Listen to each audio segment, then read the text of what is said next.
Norma King for Gizmag here, where we're near Orange in Australia, looking at the fourth generation Prado. The redesigned Prado, which has obviously a new, sleeker look. It's slightly lower, a higher waist, and yeah, basically a more modern update for the fourth gen. But the most impressive thing, and the thing we're putting through its paces here, is the electronics package and the off-road capabilities.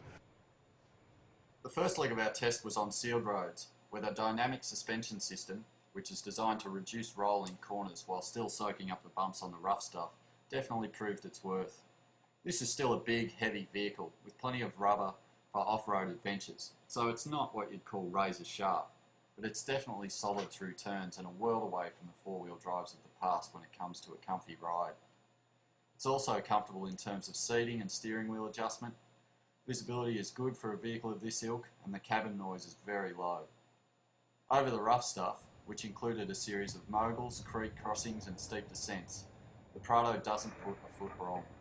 The electronics package kept traction on the right wheels at the right time, and the crawl system, which is basically a low-speed cruise control, worked sensationally.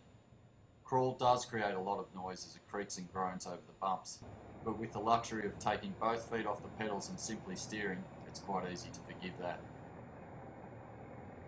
Changing camera views and the multi-terrain assist mode is fairly intuitive, with easily accessible controls on the steering wheel. After a little practice, there's no need to look at what you're doing, just glance at the dash to ensure you've got it in the right setting. The side view camera is also handy on tight trails where there's heavy vegetation and large rocks on the side of the road.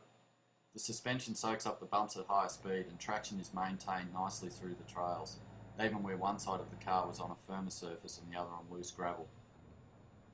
This is definitely an off-road capable vehicle, and a full day in the saddle of the new Prado has left me in no doubt that its ability to go just about anywhere is way beyond the level that the average buyer is going to require, and it does all this very comfortably.